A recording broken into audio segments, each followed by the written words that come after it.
Hello friends and welcome. I'm Sarah Liz and today I am sharing I think my favorite holiday card I've made this year. And this one really surprised me. So we're going to create a random pattern using the small trees in the new Snowglobe circle-shaped card add-on. So you have all the dies you need for a snow globe, a little like gingerbread house or just a house. And then my favorite dies in the set are these mod trees. But you could substitute something else, right? This is an older die set. It's the Snowflake trio. All this is Trinity Stamps products. They are absolutely stunning. They'd work great for this. This is the circle-shaped card add-on Oh My Pie, and it's got pecans and peaches and blueberries. You could do a little pattern with those. Or a slightly larger die, but still quick to put together. The tiny donut dipper is an absolute favorite. There's even donut holes in that set. Anything that has tiny on it. So this is the tiny alien. And again, I'm looking for something for this kind of pattern that's going to be quick to put together. There are some of the tiny dies like the new tiny elf or tiny Santa that are lots of little pieces. And I am not going to assemble 20 of those, but the tiny mugs would work or the tiny teacup would work.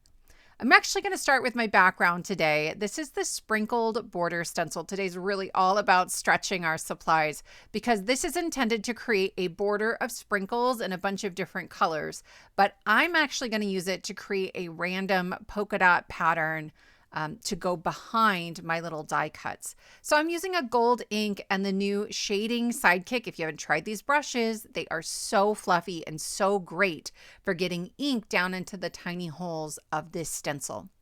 So I went all over one time and then I rotated it 90 degrees and I'm going to go over it one more time. Again, that's not really how this stencil is intended to be used, but it creates the best random polka dot pattern. And so I just love it. I like to put some kind of pattern in the background that isn't die cuts, right? So anything like this small polka dot or a stamped pattern or some pattern paper from your stash, all of that will help to fill in the gaps as we are sort of piecing our little trees into our pattern. There are two separate trees in the die set, and I have cut them from a variety of colors. It's a very non-traditional holiday, but I cut the trunks from either some gold or matte silver cardstock for that pop of shine. It will go really nicely with the gold ink that we stenciled onto the background. From here, I'm looking to nestle the pieces together, and I'm being careful to try to avoid making it feel like there are really clean rows. Sometimes I want rows. I have other cards I've made with repeating patterns. There's one I made with the fork from the soup add-on for the circle-shaped card. I'll link to that video below if you'd like to take a look at sort of a more tidy, evenly spaced pattern.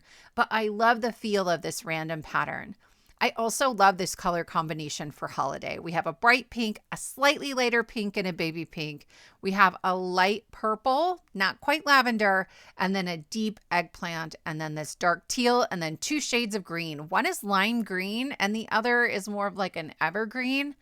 I don't know what it is about this, but I love bringing some of that sort of retro mod color combination in here. I think it really goes well with the design of the trees. But again, remember, this is really just a technique. Later on, after I finished this card, I assembled just a few more trees to fill in that far left side, but I didn't need that much of it put together to make my card. I actually have enough here to make 3 cards, okay? So I'm gonna bring this into my trimmer and I'm cutting this at about 2 inches. I'm also checking my height. I want this right at 5.5 inches, and I'd rather cut it in my trimmer than with my scissors because I have several layers of cardstock there. So I'm going to back this onto a slightly whiter strip of mirror gold cardstock. It's the same cardstock that I used for the trunks of the trees. And again, it just brings in that shine and that pop of color. I love how we're able to stretch that pattern we put together by only using a small strip of it. I wanted some texture in the background, and I love this Argyle stitched die set. So I just ran that through my machine. And then I'm going to use the Simply Sentimental Holidays. So I've die cut the word holidays, and then there's a shadow die you can put it on top of, but there's also a stamp set. And the stamped holiday in this font will also fit on that shadow layer. So you've got your pick here.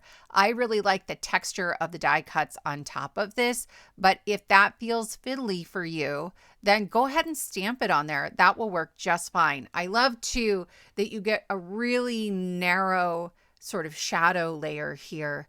I didn't want to cover up too much of that strip of our mod trees. There was actually a newer sentiment that just came out. It's this scripty Merry Christmas. I'll link it below if you want to take a look.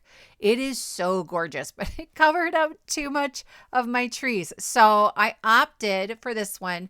There's Simply Sentimental sets in tons and tons of phrases. There's Merry or Christmas, Happy, Birthday. So many great options out there, and they all work essentially the same way. There's a die set that will cut out the words and the shadows, and then a stamp set that will stamp the big words, and then it's got a bunch of sub-sentiments. So I quickly heat embossed the word happy. So this will say Happy Holidays. I used some white embossing powder, and then I grabbed a strip die from Emergency Card Essentials die set number 1. There's a couple 1/4 inch strips in there. There's even a 3/8 inch strip if you want like a narrow little mat to put it on, but I'm going to skip that this time. I have added my strip of trees, maybe 3/8 of an inch from the right-hand side. I measured with my heart just till it felt good. And then I went to add my holidays. I knew I was going to stack this up a little. I wanted it to feel substantial. It's a pretty simple card, but I also need to account for the fact that the strip with the trees on it has a lot of extra cardstock, and I don't want the holidays to be sloped so that it's lower on the left-hand side than it is on the right-hand side.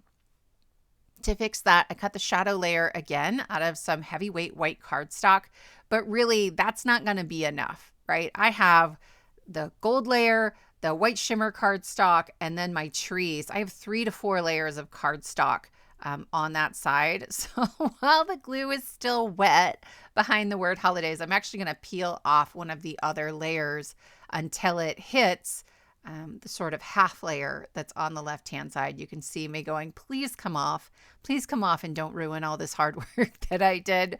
But it didn't make sense to just keep adding layers and adding layers. That didn't feel necessary.